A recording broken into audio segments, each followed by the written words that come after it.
Irán Aviv. El arte real. Hoy presenta Moisés.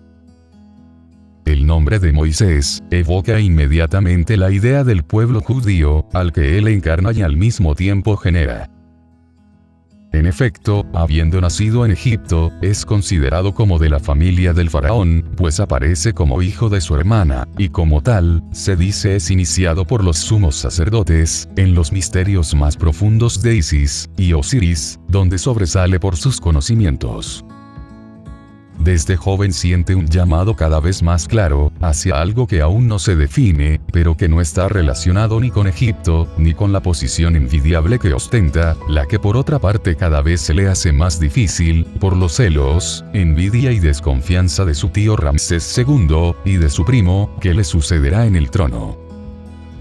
La casualidad hace que Moisés, al defender a un esclavo judío injustamente tratado, mate al agresor, y tenga que huir, pues para casos como el suyo, Moisés era ministro del culto de Osiris, la justicia del faraón aplica las penas máximas. Se refugia donde otro personaje clave, Yetro, rey de Salem, gran sacerdote e iniciado, y padre espiritual de numerosos pueblos nómadas, que poblaban los desiertos y tierras entre las civilizaciones de Egipto, Caldea, Babilonia.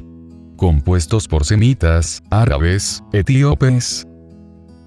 Estos fueron los judíos, aquellos que saliendo de su cautiverio en tierras extranjeras de Egipto, se levantan un día y emprenden una gigantesca emigración por el desierto, bajo la guía de un jefe que los sintetiza y encarna, y bajo cuya conducción, como intérprete directo de su Dios Yahvé, han de constituirse definitivamente como pueblo elegido, y acceder a un destino que se da en el mismo Moisés, nombre cuya traducción es el salvado, y que él imprime a su entorno, al pueblo al que se le ha dado la misión de constituir y dirigir.